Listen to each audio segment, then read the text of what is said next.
गुरुदेव, आपके श्रीमुख से हमेशा सुनती हूँ कि बहुत सारे जन्मों के गोदाम से शुभ और अशुभ कर्म निकालकर प्रारब्ध का निर्माण होता है, जिसको हमें भोगना पड़ता है। गुरुदेव, हमें ये समझ नहीं आया कि जब शरीर छोड़ने के बाद हमारी जीवात्मा को नरकादि यातनाएं सहनी पड़ती हैं अपने कर्मों के अनुसार, तो इसका अर्थ है कि हर बार मृत्यु के बाद उस जन्म के कर्मों का निपटारा हो जाता है। तो कर्मों का गोदाम कैसे नहीं, पूरा निपटारा क्या होता है? एक कत्ल किए ना तो पूरे आजीवन कारावास आपको मिला एक कत्ल करने के बाद। तो यहाँ तो एक ही खुला ना, लेकिन वहां तो एक एक चेष्टाएं आपकी पता है ना।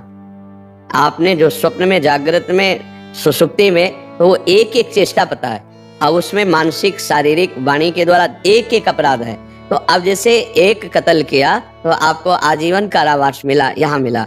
अब ऐसे सैकड़ों अपराध हमारे गुप्त हैं जिनको कोई नहीं जानता है, लेकिन वो भगवान के दरबार में तो उनका है ना। तो एक एक अपराध का अलग अलग दंड भुगवाया जाता है। कुछ ऐसे अपराध होते हैं कि जो ऐसे छोटे मोटे अपराध, तो उनमें जैसे है हमारा एक्सीडेंट हो गया, हाथ टूट गया, पैर टूट गया, ये साधारण पापों को, वहाँ असाधारण पापों का होता है। भारी नर्क में भारी पापों का भोग भुगवाया जाता है। जो थोड़े मोटे पाप होते हैं उनसे मिलाकर के फिर दे दिया जाता है। तो थोड़े थोड़े, अच्छा किसी को देखो ये भयानक पीड़ा युक्त शरीर की पूरे जीवन निकल जाता है भयानक पीड़ा होते हुए। वो महत पाप भोगने के बाद जो बचा हुआ है, वो जैसे आप देखो सजा मिलती है तो बोले इसको 20 साल की सजा और 1 लाख का जुर्माना।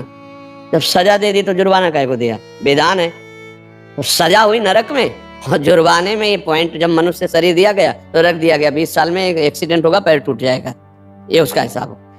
हमारे भगवान के न्याय में इतनी भी चूक नहीं है। आप ये पक्का समझ, किसका प्रश्न है? हाँ, इतनी भी चूक नहीं है। और पूरे जीवन में आपने एक पाप नहीं, लाखों पाप किए हैं जिनका आपको ज्ञान है और ज्ञान भी नहीं है।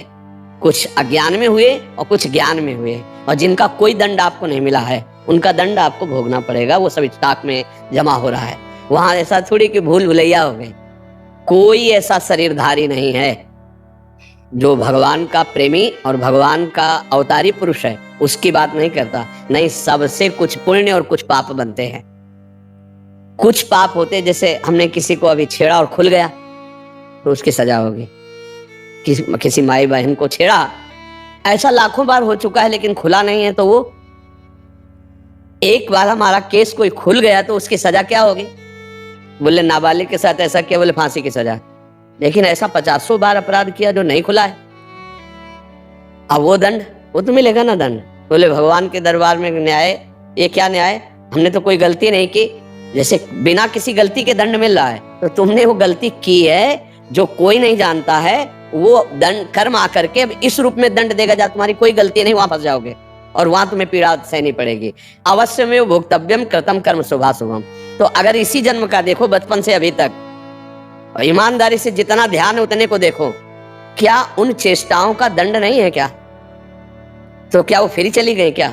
खुली नहीं है। हम हो, आप हो, ईमानदारी से, सच्चाई से देखो। सीधा हम वृंदावन में बैठे हो, इतनी गलतियां हुई हैं कि अगर आपके सामने न्यायाधीश बनाकर आपको बैठाला जाए कि आपको इनका, तो आप कहोगे अच्छा मैं अपराध है, दंड मिलना चाहिए, मुझे मिलना चाहिए। अगर सच्चे हृदय के हो तो स्वीकार कर लोगे। हमारे भगवान कितने कृपालु हैं, इसके बाद भी अवसर दिया है आपको, अब भी भजन कर लो, अब भी उनको नष्ट कर सकते हो जो इसी जन्म में हुए हैं। और भजन के द्वारा तुम तो पूरे गोदाम पे आग लगा सकते हैं।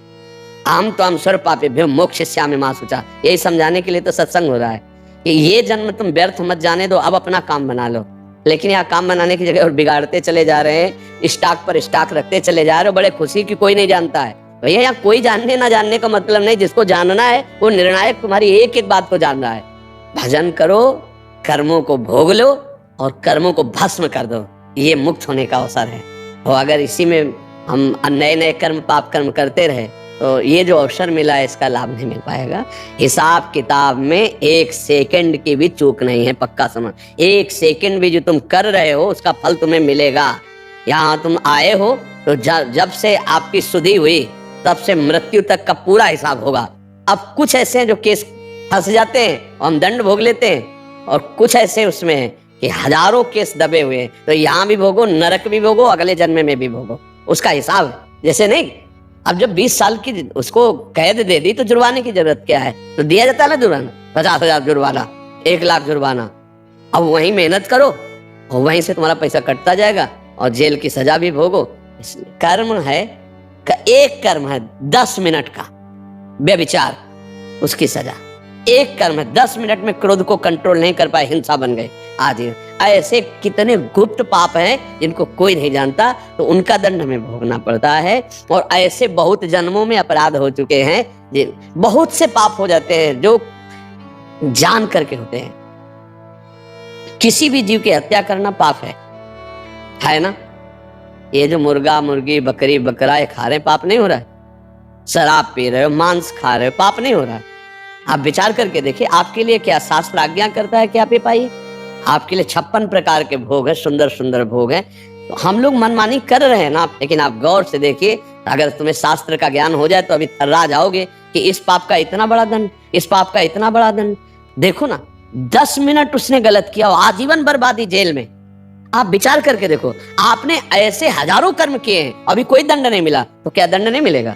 एक सरकारी न्याय है भारतीय, तो यहाँ ये दंड, और एक होता भागवतिक, वहां तो कोई न वकील की जरूरत है और न वहां किसी साक्षी की जरूरत है, आप ही उसके साक्षी हैं, वो 1 सेकंड में न्याय हो गया, इतना इतना इतना हिसाब। इसीलिए डरो, यही डर ही डर पे हरिवंश ही, डरो इस बात से कि अब दोबारा हमको नरक न जाना पड़े, हमारा काम बन जाए। तो राधा राधा राधा राधा, भगवान कह रहे मैं तुम्हें समस्त पापों से मुक्त कर दूंगा। वही बताने के लिए बेटे, नाम जप लो, अपने कर्तव्य का पालन करो, भूलकर पाप मत करो, वो भोगना पड़ेगा, वो किसी न किसी रूप में आएगा और आपको दंड देगा।